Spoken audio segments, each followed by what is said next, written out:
En 3 minutos daremos inicio al webinar.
En 1 minuto daremos inicio al webinar.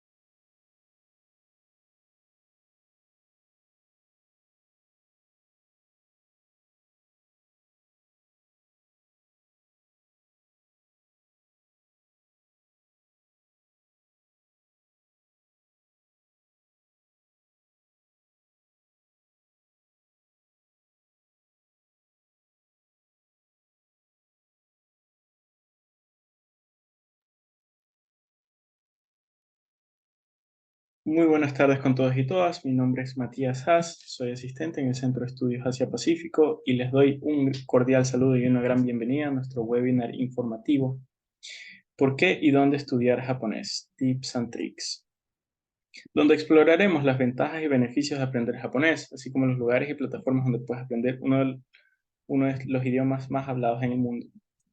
Así también exploraremos la cultura y la relevancia económica y comercial de Japón. Damos inicio a este webinar extendiendo una cordial bienvenida a la doctora Sara Wong, directora del Centro de Estudios Asia-Pacífico del SPOL, quien nos dará una breve introducción de lo que es el CEAP. Buenas noches, bienvenidos todos a este webinar. Gracias, Matías, por la introducción. Efectivamente, el Centro de Estudios Asia-Pacífico es un centro institucional de la Escuela Superior Politécnica del Litoral, SPOL. Tenemos como misión apoyar y difundir información sobre programas de estudios, oportunidades de negocios, tanto en Asia-Pacífico como en Ecuador para países de Asia-Pacífico, entre quienes académicos, estudiantes, políticos, la comunidad en general del Ecuador. Buscamos difundir estudios que proporcionen recomendaciones sobre política económica para promover la integración económica de Ecuador en la región y de la región Asia-Pacífico en Ecuador. Para esto nos encadenamos entre la academia, el gobierno y empresas. Estos son nuestros socios principales. Y ofrecemos productos como son los boletines, que están disponibles en la página web del centro. Por favor, los invitamos a que nos visiten, www.ca.spol.edu.es.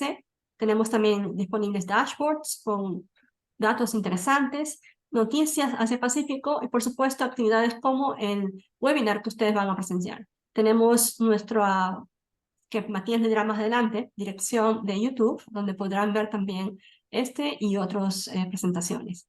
Sin más, cedo la palabra a Matías y luego a nuestro presentador del día de hoy, que va a estar muy, muy interesante. Desde ya le doy la bienvenida y las gracias a Jorge Terán.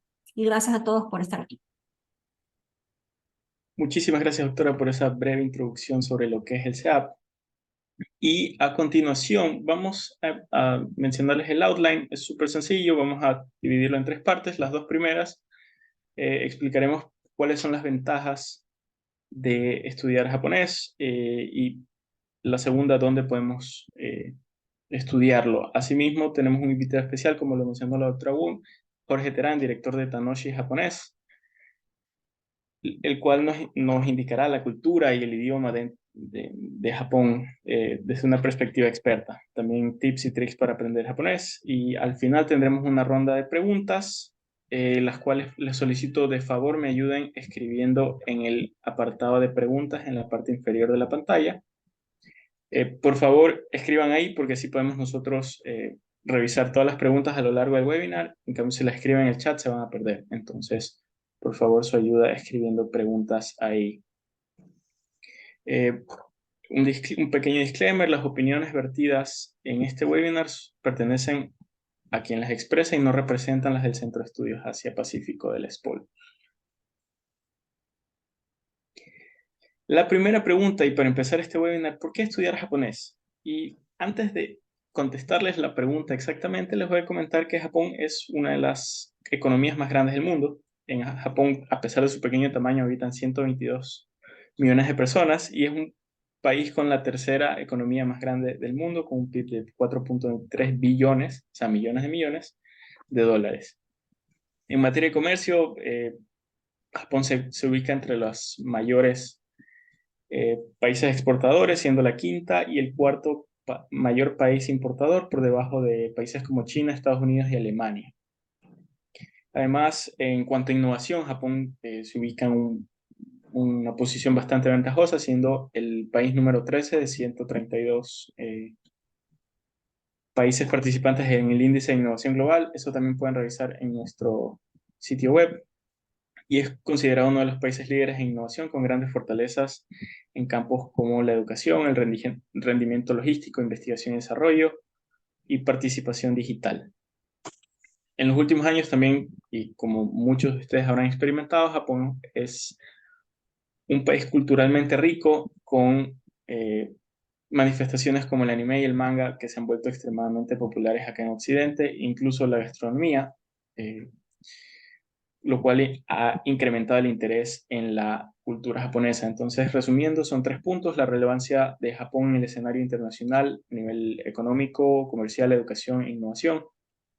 También Japón es un país conocido por ser muy seguro, tanto en cuestiones de medicina, de seguridad física y de gran calidad de vida, y también amplias y asequibles oportunidades de estudio y trabajo en el mercado laboral japonés. Japón también ha sido objeto de muchos de nuestros productos. Hemos elaborado varios boletines acerca de Japón. Los invito a revisarlos en el sitio web. Y entrando a la segunda parte de este webinar, ¿dónde pueden estudiar japonés? Desafortunadamente para los estudiantes de SPOL, en SPOL no ofrecen japonés. Hay un club muy asiduo a aprender el idioma y la cultura, que es el Club Fanpol, del cual creo que Jorge también fue partícipe y ha dado algunas clases ahí de lo que tengo entendido, pero aquí aparte pueden aprender japonés en la Escuela de Idiomas Japonés Fujino.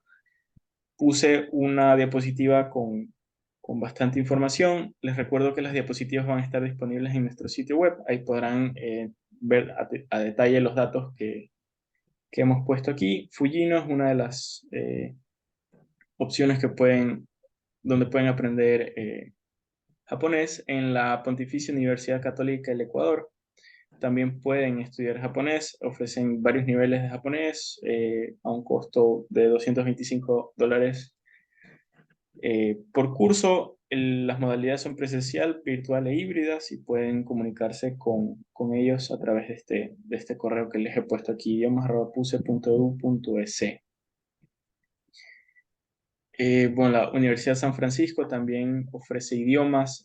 Estos idiomas son un poquito más, bueno, como el japonés, son un poquito más difíciles porque tienen que conformar un grupo para que se haga la clase. También es en modalidad virtual y pueden adquirir más información en la página de la San Francisco de Quito. La UES también ofrece 8 niveles de japonés. Son aproximadamente 48 horas de clase en el bimestre y son clases de 80 minutos diarios. Aquí también tienen la información. Y la última es la Universidad Técnica de Ambato. Ofrece también 6 niveles de japonés en esta universidad de 150 horas de clase en el semestre. Y los datos de contacto son en el Departamento Especializado de Idiomas. Les, les repito un poquito la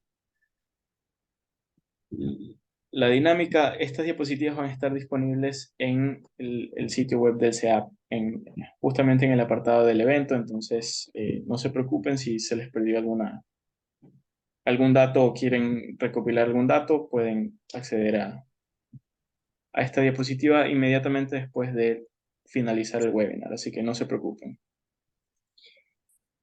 Y sin más, bueno, también tenemos el aprendizaje en línea, está como siempre Duolingo, el de los memes, Coursera, Udemy, edX y también hay una página que se llama Busuu, que pueden aprender el idioma japonés. Todas ofrecen el idioma japonés en distintos niveles, hay unas que son gratuitas, hay otras que no, pero siempre es bueno tener varias opciones.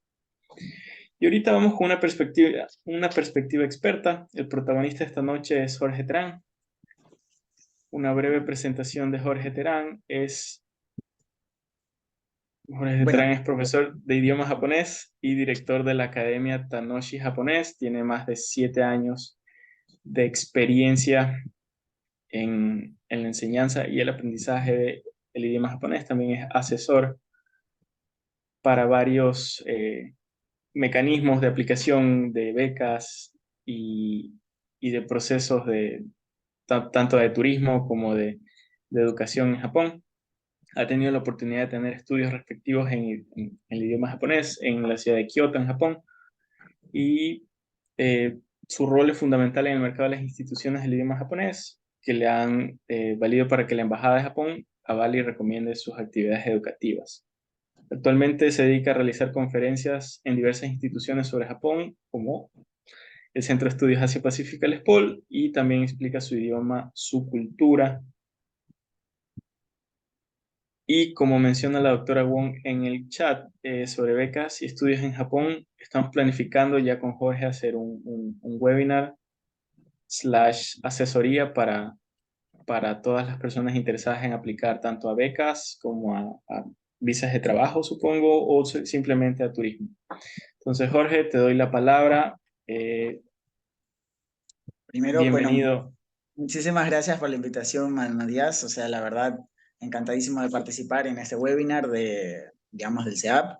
Y bueno, encantado pues de poder participar. Yo creo que podemos hablar un poquito de Japón y ver qué ventajas eh, nos da este idioma, nos da este país para poder, digamos, tener relaciones personales o ya sea de negocios o simplemente por el gusto de de querer ir a Japón y poder vivir esa experiencia, pues definitivamente vamos a un poquito a hablar un poquito sobre todo por qué estudiar japonés, dónde estudiarlo, unos tips para poder aprenderlo, dónde se puede aprender y sobre todo también un poco cómo son las relaciones interpersonales entre japoneses y extranjeros y cosas por el estilo, ¿no? Entonces, en ese sentido, eh, lo más importante, vamos a ver cómo es la presentación personal. Si me ayudas con la siguiente página, por favor. Vamos a ver un poquito cómo es la presentación personal. Y hay una cosa muy interesante de esto del japonés. Los japoneses tienen una particularidad muy importante, y es que el contacto físico, pues, no lo suelen llevar muy bien, la verdad. Entonces, uno de los gestos más, digamos, todo lo que tiene que ver con los abrazos y los besos, no son nada en ese sentido. Entonces, uno de los gestos más habituales, más importantes a la hora de, digamos, poder saludar o entablar una relación con una persona japonesa, siempre va a ser la reverencia. Esto es muy importante. Eh, la reverencia va para todo, o sea, para saludar, para despedirse, para dar las gracias, para pedir disculpas. Hay incluso grados de inclinación a la hora de hacerlo. Entonces, eso es particularmente importante a la hora de poder relacionarse en todos los ámbitos, ya sea a nivel de negocio, a nivel personal, simple y llanamente, pero es importantísimo. O sea, la verdad, eso es súper importante. Dar la mano a un japonés, siempre hay que esperar como que si el japonés ve que uno es extranjero, como que dice, bueno, perfecto, se puede dar la mano, pero a priori siempre de lejos, una reverencia, besos y abrazos, tal y como podemos ver en la diapositiva, son gestos que directamente o no existen o se dan o entre familiares y ni aún así. Entonces, es importante que tengan en cuenta eso a la hora de poder establecer relaciones personales o de negocios con una persona que provenga del Japón, ¿no? Así que si existe un interés muy genuino en hacer negocios, digamos, con una empresa japonesa, hay que tener muy en cuenta este detalle para no, digamos, ir un poquito de banda en banda y a lo mejor no tanto quedar mal, pero sí como provocar ciertos momentos un poquito incómodos, ¿no? Entonces es importantísimo eso, la reverencia se suele comparar muy bonita a un tallo de maíz maduro, inclinándose al viento, ¿no? Eso es una referencia a un poema japonés y es muy importante, definitivamente, al momento de poder saludar, ¿no? Si me acompañas con la siguiente, digamos, diapositiva, por favor. En ese sentido, Japón también se lleva digamos, el premio a ser uno de los países en los que más se respeta la puntualidad. O sea, el ser puntual es algo inherente en la cosmovisión y sociología de la persona japonesa. Por dar un dato muy particular, uno va en el tren y el tren llega a la hora exacta. Uno puede ver el reloj y de hecho, si el tren llega tarde, por 1 o 2 segundos tarde, da unas disculpas por megáfono por eso. O sea, realmente es una cosa muy impresionante. Eh, Así que en el caso que uno quiera tener una reunión con una persona japonesa, vuelvo, repito, en cualquier ámbito, ¿no? Ya sea personal o un ámbito de negocios, es súper importante que se llegue temprano, de preferencia, si se puede, intentar llegar 15 minutos antes, ¿no? Eso es importantísimo. Uno llega y ya está un japonés ahí. Entonces, es hasta divertido ver ese tipo de cosas porque la verdad es muy chocante, sobre todo muy distinto a nuestros países en Latinoamérica. Entonces, eso es importantísimo. En Japón también el lenguaje suele ser muy indirecto, así que hay una palabra que se llama Funnikyo Minahito, que quiere decir persona que no sabe leer el ambiente.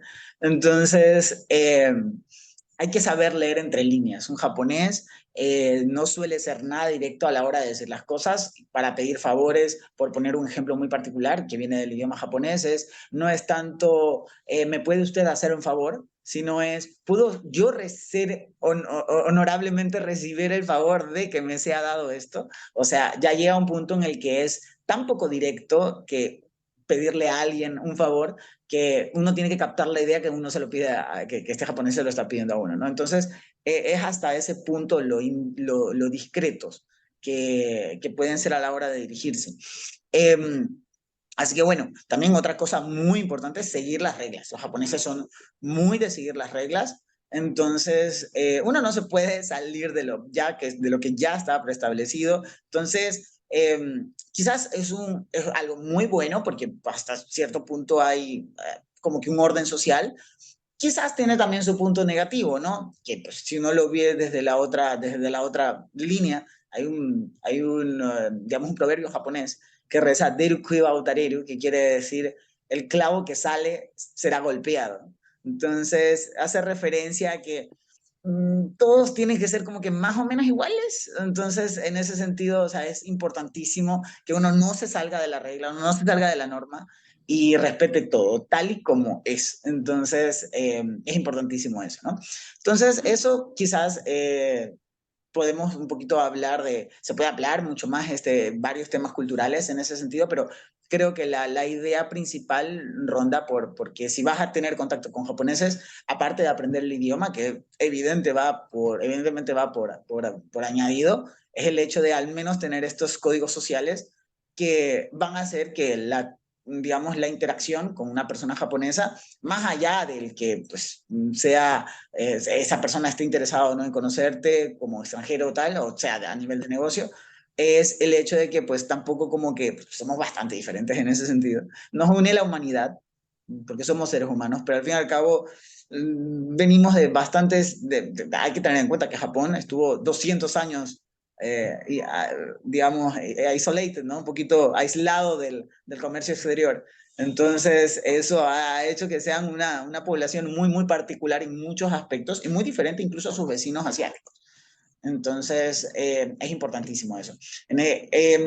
Como comentaba, pues, además de todo esto, también es importante saber el idioma. Uno, ir a Japón sin el idioma se puede, digamos, de turismo. Sin embargo, creo que es importantísimo establecer que uno tiene que saber, o sea, si uno sabe japonés, definitivamente accede es como que abre un mapa nuevo dentro del videojuego, entonces realmente uno puede acceder a lugares que pues, quizás un extranjero normalmente no podría acceder, ¿no? Entonces, en la siguiente diapositiva, por favor, tenemos un poquito vamos a ver un poquito el sistema de escritura japonés, porque bueno, no sé si teníamos que pasar a una ronda de preguntas antes de esto, ayúdame, Matías. Sí, súper, súper corta, solo hay una pregunta y yo también tengo una. También requerimos por el tiempo que sea una respuesta súper corta también. Karina Villalta, buenas noches Karina, ¿cómo estás? Pregunta, ¿hay varios tipos de saludos formales o personales? O sea, mm, físicamente la reverencia.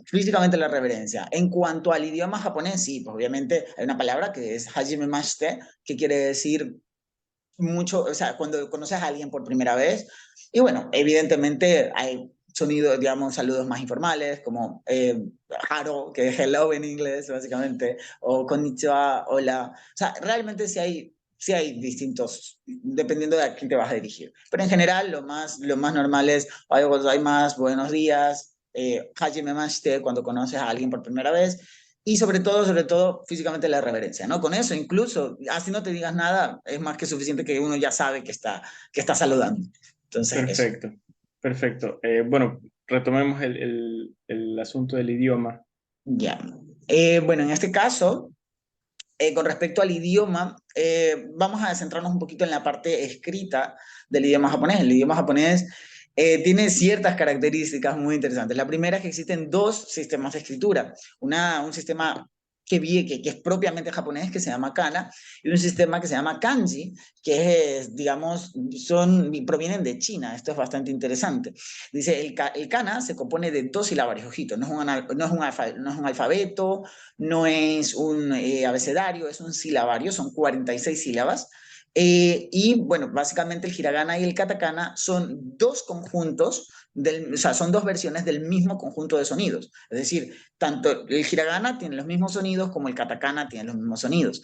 Entonces, en cambio, los kanji son caracteres de origen chino, que provienen de China y representan una idea o un concepto por sí mismos. Son ideogramas, es decir, tienen dos valores, un valor fonético y un valor conceptual. Vamos a ampliar un poquito más eso en las siguientes diapositivas y vamos a ir viendo un poquito esto. Primero vamos a entrar Perfecto. al kana. En el kana, por ejemplo, pues como comentaba, tenemos el hiragana y tenemos el katakana. En ese sentido, el hiragana se emplea principalmente para palabras que son del idioma, que se originan en el idioma japonés. Entonces, por ejemplo, la palabra arigato, que es gracias, se escribe en hiragana, tal y como podemos ver digamos, el cuadro que está arriba es un cuadro de hiragana y el cuadro que está bajito es el cuadro de katakana. Como podemos ver, literal, son los mismos sonidos, no significan nada, pero se escriben de forma distinta. ¿Y por qué? Porque cada uno tiene un uso distinto y vamos a ver para qué. En este caso, en el del hiragana, como comentaba, es para palabras que se originan en el idioma japonés. Es el primer silabario que aprenden los niños japoneses. En ese sentido, cuando nosotros aprendemos A, B, C y D, ellos aprenden pues el hiragana, ¿no? Entonces es su formita de escribir. Son caracteres relativamente simples, sencillos, son 46, no es, digamos, una cantidad excesivamente grande. Nosotros tenemos 27 letras, 46 no parece como que es difícil, pero si añadimos el katakana, pues hay que entrar un poquito más en doblar, en hacer doble, digamos, esta cantidad. Y el katakana tiene otro uso. En este caso, el katakana se emplea para palabras de origen extranjero, principalmente digamos, de origen inglés, que provengan del inglés, pero también sirve para otros. De hecho, el nombre de todos los asistentes puede ser escrito tranquilamente, o sea, cuando se escribe en japonés, se escribe utilizando el silabario katakana. Entonces, eso es súper importante para poder diferenciar pues, cada uno de los usos, ¿no? El hiragana para lo japonés y el katakana para lo extranjero. Este silabario, pues, es el siguiente que se aprende después, ¿no? Después del hiragana y el katakana, digamos, insisto, es bastante sencillo, nos vamos al kanji. El kanji es realmente es todo un factor de estudio. Aquí podemos trabajar muchísimo. Primero, para empezar, son ideogramas que, como comentaba, provienen de China, llegan a Japón en el siglo IV. No solo le llevan el idioma japonés, sino que también le llevan, digamos, el budismo, ¿no? Que nace en India, se perfecciona en China, sube por Corea y los coreanos son, digamos, como que los que se encargan de llevar digamos, el budismo también a Japón. Entre ellos también, digamos, los caracteres chinos. Esto es interesante porque pues, los japoneses, antes de la llegada de los chinos, eran analfabetos, no tenían una lengua hablada, no tenían una lengua escrita, tenían una lengua hablada. Entonces fueron los chinos los que llegaron y les enseñaron a escribir eso. Eso, de alguna u otra manera, provocó que se tuviera dos tipos de lectura. Ahorita vamos a ver un poquito de esto, pero lo cierto es que en el idioma chino pasa alrededor de 10.000 caracteres, son bastantes kanji. Sin embargo, en el japonés existen exactamente lo que se conoce como yoyo kanji o kanji de uso cotidiano, que son alrededor de 2.136 establecidos por el Ministerio de Educación, que un estudiante tiene que aprender desde el primer grado de primaria, desde los 6 años, hasta los 18 años de edad que termina la secundaria, ¿no? Entonces, en ese sentido, todos estos 2.136 kanji se aprenden en 12 años de estudio curricular y pues uno, de alguna otra manera, si no se sabe esos 2.000 kanji, termina siendo quizás un poquitín iletrado en ese sentido. No puede, dicen que, por ejemplo, un japonés no puede leer un periódico hasta que no tiene los 18 años. O sea, realmente ya puede uno imaginarse no tanto lo difícil, pero sí el esfuerzo que toma, al fin y al cabo. De ahí, pues, como comentaba, el kanji tiene dos pronunciaciones, en gran parte, como comentaba, no solamente del contexto y la combinación, sino dependiendo de si vienen del origen chino o bien del japonés, ¿no? Una palabra que resonará bastante mucho con todos ustedes es la palabra ramen. El ramen no lo asocia con Japón, ¿no? Pero, sin embargo, lo cierto es que el ramen viene de la palabra lamian, del chino, y en chino y en japonés se escriben igual, con los mismos kanji. Sin embargo, en japonés se dice ramen y en el chino se dice lamian. Entonces, ahí se puede ver un poquito esto de la lectura onyomi, que es la lectura que es más cerca al chino, y después tiene uno la lectura japonesa que los propios japoneses le dieron. En el kanji que tenemos a la derecha, justamente, tenemos un kanji muy bonito, que esto es muy interesante. Es un kanji que en lo personal me gusta mucho. En algún momento, pues me gustaría tenerlo en un cuadro o algo por el estilo. Este kanji tiene varios significados, es un kanji muy personal, yo lo pongo siempre para que la gente lo pueda ver. Tiene el primer kanji tiene un significado como de voluntad, suerte, decisión. El segundo kanji significa algo como cielo, paraíso. Y el tercer kanji significa algo como lugar, depósito. Entonces, literalmente quiere decir algo como dejar que el cielo decida o dejar depositar la suerte al cielo. Es algo muy bonito. Y es un lema muy, muy, muy bonito. Y lo chévere de todo esto es que esos kanjis, no todo el mundo sabe cómo se pronuncian, tienen una lectura muy interesante y se pronuncian Nintendo.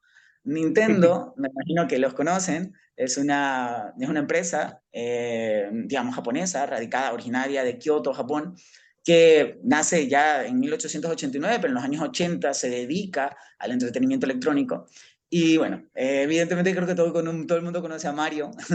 Entonces, a Super Mario Bros. Entonces creo que de alguna u otra manera pues es una compañía muy influyente y tiene ese mensaje detrás, los kanji de Nintendo tienen ese mensaje detrás y creo que es muy interesante. Creo que ya, y creo que habría una pausa aquí o algo, más para preguntas. Sí, aquí hay una pausa sobre las preguntas culturales. Bueno, pero ya respondiste la primera. La segunda es, bueno, esta es una pregunta personal. Esto de la reverencia y del saludo y de no salirse de la norma, para nosotros los occidentales suena un poco como que exagerado, lo entiendo así, pero ellos tienen, o sea, lo consideran algo muy relevante, muy importante en su cultura. ¿Es así o...? Sí, sí. O sea, lo de la reverencia, sí, muy importante a la hora de saludar, creo que es evidente. Hay gente que lo hace incluso por teléfono cuando está hablando, pero, o sea, la gente joven, evidente, creo que al ver Occidente, creo que sí es cierto, como que, bueno, un abrazo como que te puedo dar si estás en un momento casual, ¿no? Pero sí que es cierto que cuando ya uno entra a la vida laboral, a la vida del negocio, creo que es evidente que el saludo, es que es el saludo más normal, es la reverencia. O sea, el contacto físico definitivamente no les agrada nada. No diría que tantos como culturalmente, porque es porque lo hacen por cultura, sino que no, digamos, psicológicamente no están preparados para el contacto físico. Entonces, no es su forma, no es su love language, digamos. Entonces, eso por un lado. Por otro lado, con respecto a lo de seguir las normas, eso es súper cierto. Eso sí es, eso sí ya diría que lo llevan a un punto demasiado extremo. O sea, un japonés, o sea, los japoneses, podemos ver que bastantes grandes empresas japonesas, digamos, principalmente el mundo del automóvil, basan mucho en haber copiado ideas digamos, de otros países, pero lo hacen perfecto, lo hacen muy milimetrado. Entonces, creo que los japoneses prácticamente no han inventado nada, pero tienen las mejores marcas, por así decirlo, ¿no? Entonces, creo que los japoneses, el mero hecho de llevar todo muy milimetrado, yo veo esto y lo hago así, veo esto y lo hago así, y así es como me enseñas y lo hago así. O sea, voy a seguir la orden, voy a seguir la orden. Entonces, creo que eso es parte fundamental de su forma de ser, de su forma de trabajar, que tiene sus aspectos positivos y negativos, como comentaba. Los aspectos negativos, pues hay bastantes, pero también tienen sus aspectos positivos y sobre todo yo creo que el aspecto positivo es porque llegaron a ser quienes son en gran parte por ese factor laboral, ¿no? Entonces, Perfecto. por un lado eso. Ya, ¿Alguna? aquí tengo otra pregunta de parte de Omar Arias. Omar, ¿cómo estás? Buenas noches. Porfa, estamos con el tiempo, así que respóndela súper corta. Dale. Dice, o sea, dice que tiene inquietud. Si una persona japonesa, de algún modo, como tú explicabas, se le dificulta aprender el idioma, y, aunque, a pesar de estar rodeado por él durante años, o una persona extranjera, ¿cuánto le tomaría? Súper corta la respuesta, porfa. Depende muchísimo de las ganas y tal, pero lo que sí es cierto es que aproximadamente un año, pero estaría mintiendo, o sea, depende mucho de muchos aspectos. Si estás estudiando en una escuela o tienes contactos con japoneses, sí. Sin embargo, si estás trabajando en un trabajo en el que, pues, a lo mejor no haces más que estar en una fábrica, quizás no. Básicamente depende de eso. Perfecto, entonces prosigamos con el webinar. Tenemos 5 minutos para la última, esta es la última parte, ¿verdad? Ya. En ese De tu sentido, presentación. vamos, ya. En ese sentido, vamos a la parte del examen. El idioma japonés, lo interesante es que tiene digamos, varias examinaciones, aunque la más famosa de todas se llama Nihongo no Ryokushiken o JLPT, Japanese Language Proficiency Test, por sus siglas en inglés. Digamos, se realiza mundialmente, digamos, alrededor del mundo, sobre todo lo que los llevan son las embajadas de Japón en cada uno de estos países donde tienen relaciones bilaterales y sirve principalmente para certificar los conocimientos de idioma japonés. Es un examen tomado una vez al año, en la primera semana, el primer domingo del mes de diciembre, y es organizado pues, por la Fundación Japón, la Japan Foundation y la Japan Educational Exchanges and Services, que son, digamos, son instituciones bajo el Ministerio de Educación de Japón. En ese sentido, pues creo que son muy, muy importantes. Si me acompañas con la siguiente diapositiva.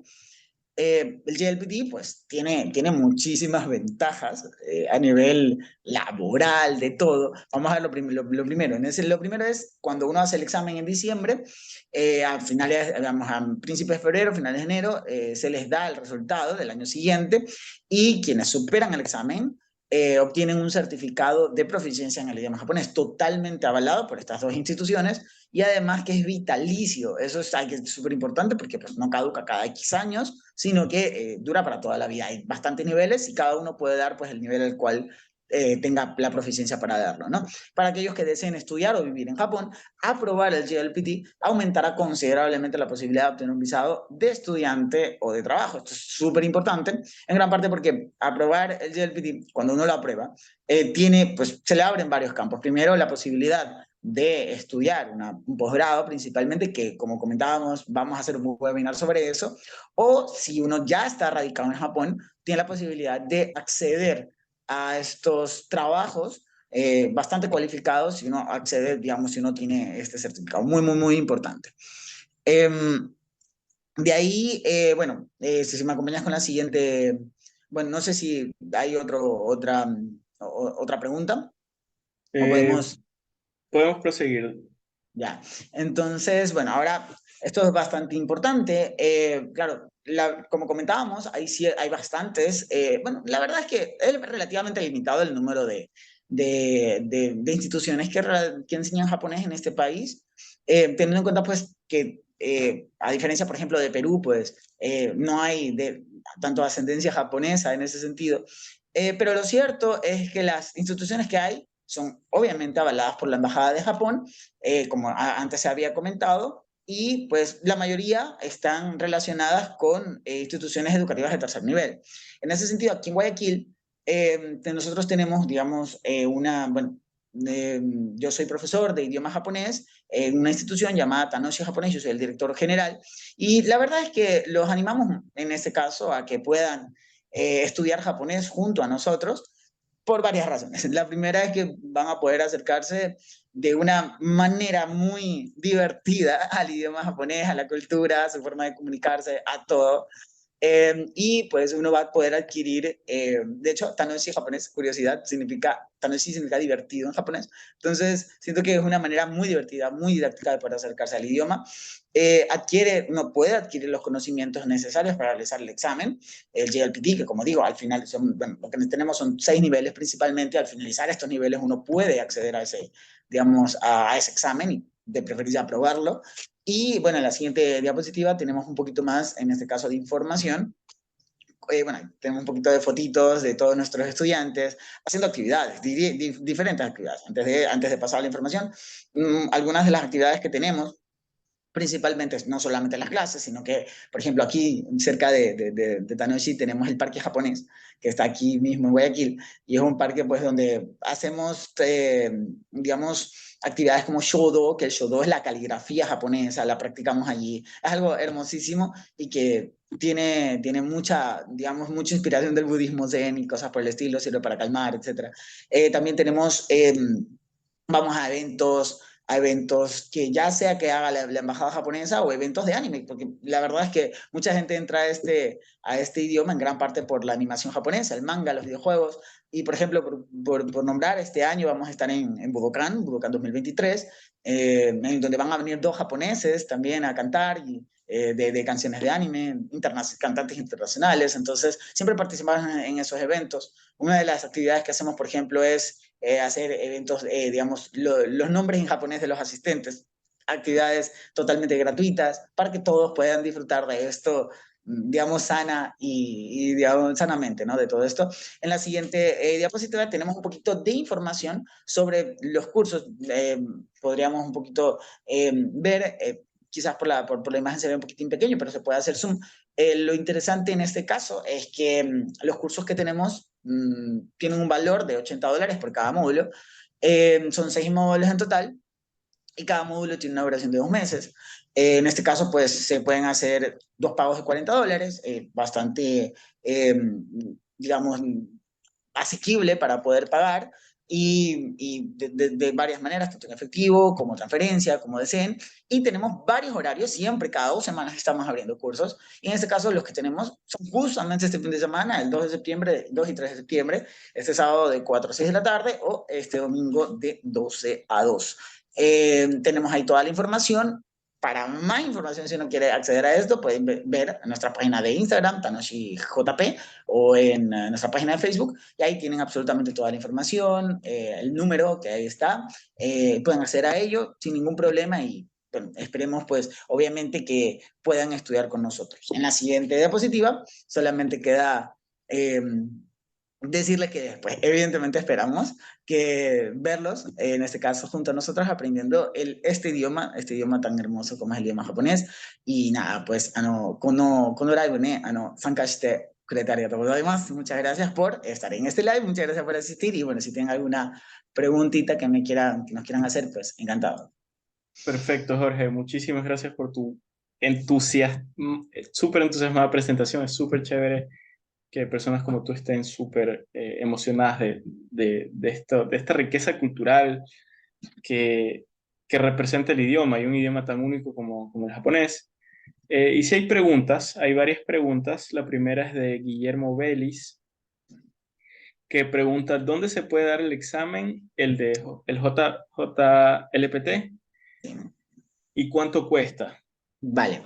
Esa pregunta es, ¿dónde? Es en Quito. Generalmente hay que ir a la embajada.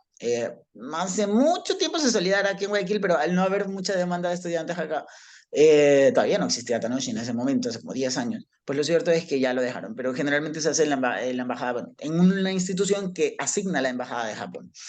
¿Cuánto cuesta? Realmente cada embajada pone su precio y cada asociación digamos, en este caso, pone su precio. Este año ha subido en comparación con el año pasado, la verdad, pero sigue siendo un examen relativamente accesible, cuesta $75. Comparado con otros exámenes de idiomas, pues la verdad sale ganando y accesible. Entonces, eso, no es tan complicado acceder. Uno va a la página del GLPT, realmente para eso tiene que ir a la página de Facebook de la Embajada de Japón en Ecuador y ahí encuentra uno toda la información con respecto a ello. Perfecto. Ahora, Anthony Piguave pregunta, buenas noches, Anthony, ¿cómo estás? ¿Qué nivel de proficiencia es recomendable para ir a estudiar a Japón? Interesante. A ver, como comentaba, lo cierto es que vamos a hacer un webinar sobre esto, entonces tampoco me gustaría como ampliar demasiado ahí, pero lo cierto es que dependiendo de qué es lo que quieras estudiar, si uno quiere estudiar un pregrado, pues sí necesitas un alto nivel. Si si uno va a un posgrado, no se necesita japonés, de hecho, no es necesario. Sin embargo, si lo tienes, te dan muchas ventajas con respecto a otros aspirantes. Entonces, eso es una realidad.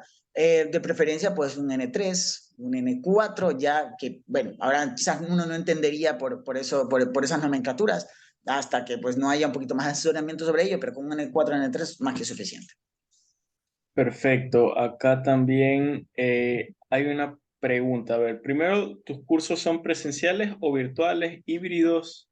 Vale, en ese sentido tenemos cursos de todo. Principalmente tenemos los cursos presenciales, que son acá en Kenia Norte. Sin embargo, también tenemos, desde pues, esta situación que ocurrió en el 2020, tenemos cursos virtuales que los abrimos para personas pues, de Ecuador y el mundo. Los virtuales generalmente se hacen entre semana, los fines de semana para los presenciales. Entonces, los virtuales también están.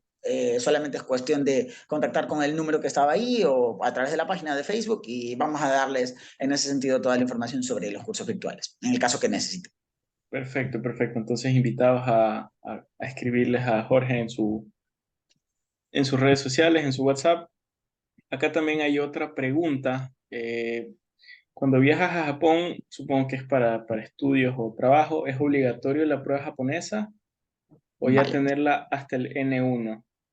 Vale, cuando uno, o sea, para turismo es muy distinto, obviamente, no es necesario, pero para estudiar en una escuela, por ejemplo, de japonés, donde vas a aprender japonés, como la experiencia que yo tuve, no es necesario el japonés. Si uno va a estudiar un pregrado, como comentaba, es importante tener un N2 al menos. Si uno va al pregrado, pues no es necesario el japonés, con N4 igual seguramente puedas ganarte la beca porque pues habrá otros aspirantes que a lo mejor no saben japonés y uno pueda ganarla. Con respecto al trabajo, dependiendo del trabajo. Si uno es una mano de obra, digamos que feo esta palabra, una mano de obra no cualificada, en ese sentido, pues no es necesario, y uno va a trabajar a trabajos no cualificados, evidentemente no hace falta el idioma japonés, porque prácticamente terminas siendo una especie de robot, por así decirlo, donde no tienes que comunicarte con nadie. Sin embargo, si uno tiene ya una formación académica interesante, etcétera, y va a aspirar a ciertos trabajos muy bien cualificados, pues sí es importante tener un alto nivel de japonés, al menos pues, un 3, un 2, para poder acceder a eso. Perfecto, perfecto. Entonces, ¿hay más preguntas? Si tienen preguntas, pueden escribirlas en el apartado de preguntas. Una última ronda de preguntas. ¿Alguna pregunta? ¿No? Quizás, una pregunta más.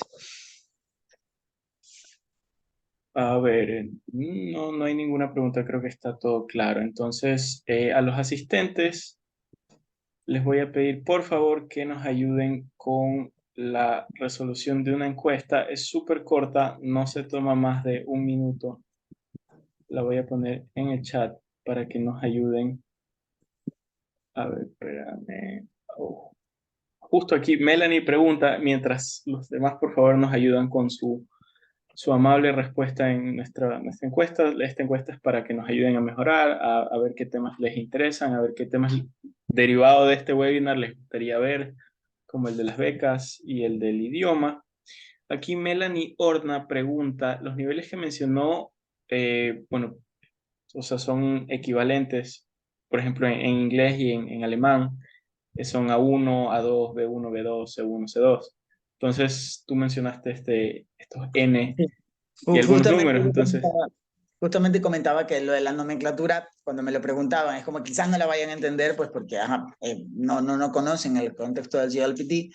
Sin embargo, es cierto que un N5 sería muy equivalente a un A2, un N3 sería muy equivalente a un B2, y un N1 sería muy equivalente al C2, ¿no? Entonces, sí es importante como que hacer esa comparativa, por así decirlo, ¿no? perfecto. Israel pregunta, ¿los 6 módulos de Tanoshi hasta qué nivel llegan? ¿N4? En los 6 módulos ¿N3? ya nosotros tenemos los 6 módulos de Tanoshi que llegan hasta N5 y después tenemos 8 módulos más que son para N4, en efecto. Entonces, después de esos 8 módulos, ya sí son para N4. En total, estamos hablando de unos 14 módulos en total para llegar a N4.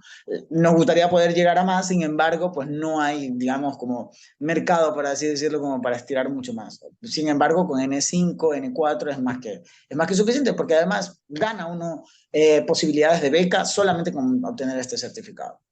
Perfecto.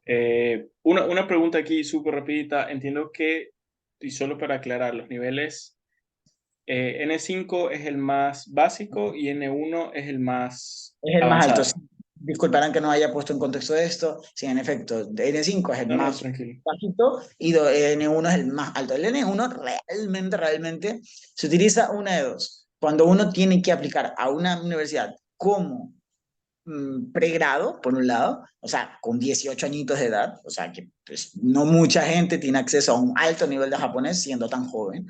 Y por otro lado, se utiliza, por ejemplo, para trabajos como medicina. Cuando uno piensa ser doctor o algo por el estilo, pues tiene que tener un buen nivel de japonés.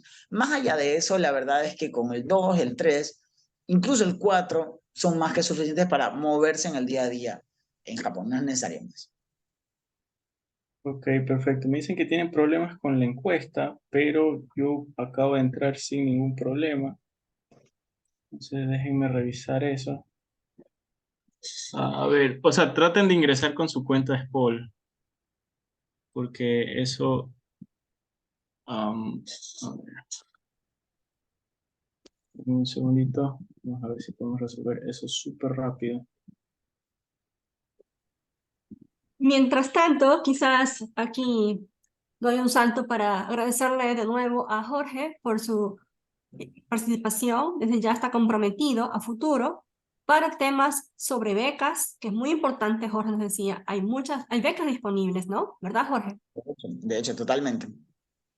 De Y es, becas de todo tipo. Lo mejor de las becas japonesas podría ser un apuntamiento como para que quede como cliffhanger para la sí, siguiente de esta, es que son becas 100% completas, garantizadas por el gobierno japonés. Entonces, son completamente pagadas por el gobierno japonés y 100% completas. Entonces, creo que son de las mejores becas del mundo. Así que encantadísimo que si alguien, tengo un alumno mío, como comentaba, que es que ganó la beca y pues, evidentemente ahora está viviendo en Japón gracias a eso, a que estudió japonés y encantado. Para mí un orgullo saber que él salió de aquí. así es. Y estás predicando con el ejemplo, además. Tú también estuviste en Japón, tu alumno ha sido becado y está en Japón actualmente, así que desde ya los invitamos a todos a participar en un futuro webinar sobre estos temas. Por un lado, los exámenes japonés y por otro lado, las becas y oportunidades de estudio y trabajo en Japón. Que ya hemos hecho también un webinar anteriormente. Están invitados a visitar nuestra página en YouTube. No sé si Matías tendrá el link para que luego nos visiten. Claro que sí, pero También más está en fácil, nuestra página web, ¿no? Así es. claro, está en nuestro sitio web y bueno, la lista de reproducción del Centro de Estudios Asia-Pacífico está disponible en el canal de YouTube de la SPOL. Ahorita les paso el link sin ningún problema. Y Y muchísimas justo, gracias a todos y en especial, por supuesto, a Jorge Arigato. Arigato gozaimasu. Muchas gracias, de verdad. perfecto, gente. Aquí hay dos preguntitas. Las últimas preguntas que vamos a hacer, súper importantes. Preguntan en dónde da Jorge las clases presenciales. En las Ya. diapositivas estaba que en la Kennedy, ¿verdad? La Kennedy. Igual buscan Tanoshi japonés en Google Maps y ahí van a encontrar absolutamente todo. Perfecto. Y aquí Neri Cuenca pregunta, ¿el curso de japonés puede facilitar el acceso a la beca en MXT? Sí, es que de esas becas de las que estoy hablando, las becas MEX del gobierno japonés son las mejores del mundo, literalmente. Cubren absolutamente todo gratis, el gobierno te paga y claro que la cubre. O sea, si es pregrado, o sea, si es pregrado necesitas un nivel alto de japonés, si es posgrado, que es la mayoría de los que aplican, pues sí, sí es cierto que no necesitas el japonés, pero si lo tienes da una ventaja enorme con respecto a otras personas. Perfecto, perfecto, Jorge. Entonces te agradecemos muchísimo por tu amable presentación, por tu protagonismo en esta noche y a los asistentes les anunciamos que el nuevo boletín de edición octubre y diciembre de 2023 y la edición especial de 2024 están disponibles ya en el sitio web del CEAP. Los invitamos a leerlos. Hay bastante información muy, muy entretenida. Y sin más, los invito también a seguirnos en nuestras redes sociales, @seap_spol en Twitter, bueno, ahora se llama X, y a la doctora Sara Wong, @Sara Wong Ecuador en X también. En facebook.com/seapecuador pueden eh, visitarnos, darle like, suscribirse y estar pendientes de nuestros futuros webinars. Y Jorge, más que invitado a un siguiente webinar, muchísimas gracias por tu participación aquí, muchísimas gracias a todos por su asistencia y tengan una excelente noche, pasen muy bien, cuídense mucho. Bye.